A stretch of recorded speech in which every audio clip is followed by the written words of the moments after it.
भक्ति ने जन्म लिया है वो भूमि कैसी होगी।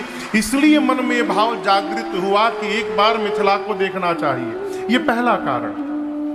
दूसरा कारण आपसे निवेदन करूं, जब राम लक्ष्मण और मां जानकी वन में जा रहे थे तो वहां उस दृश्य को गोस्वामी तुलसीदास जी कहते हैं कि ये तीनों कैसे लग रहे हैं।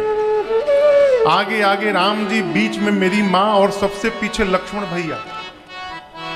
गोस्वामी जी कहते हैं उभय बीच सिया सोहै कैसे।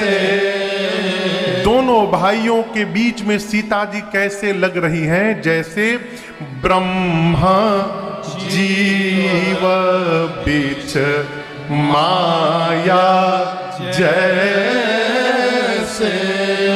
जैसे मानो ब्रह्म और जीव के बीच में माया रहती है। ये माया का आवरण है, उसी प्रकार सीता जी हैं। और समझिए राम जी ब्रह्म है, राम ब्रह्म परमारथ रूपा। सीता जी माया है, श्रुति से तु पालक राम तुम जगदीश माया जानकी।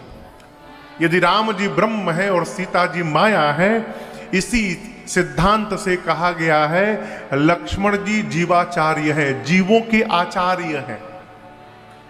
हम जितने जीव हैं, हम जीवों के आचार्य कौन है? लक्ष्मण भैया। आप दर्शन करिएगा, राम जी जब मिथिला पहुंचे हैं तो भगवान के मेरे अलौकिक सौंदर्य का दर्शन करके जो जनक जी महाराज आकार को मिथ्या मानते थे, वो मेरे सरकार के आकार में फंस गए। जो जनक जी कहते थे कि भगवान ब्रह्म है, निराकार है, साकार को जो मिथ्या मानता था, वो जनक जी मेरे भगवान के आकार में अझुरा गए हो।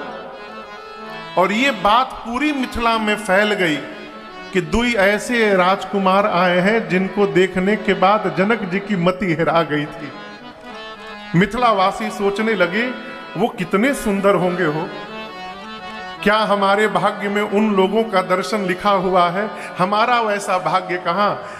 बड़े लोग हैं, जनक जी किसी विशेष अतिथि गृह में उनको स्थान दिए होंगे और वहीं से वो वापस चले जाएंगे। हमारे भाग्य में उनका दर्शन नहीं है। ये मिथिला वासियों का चिंतन है।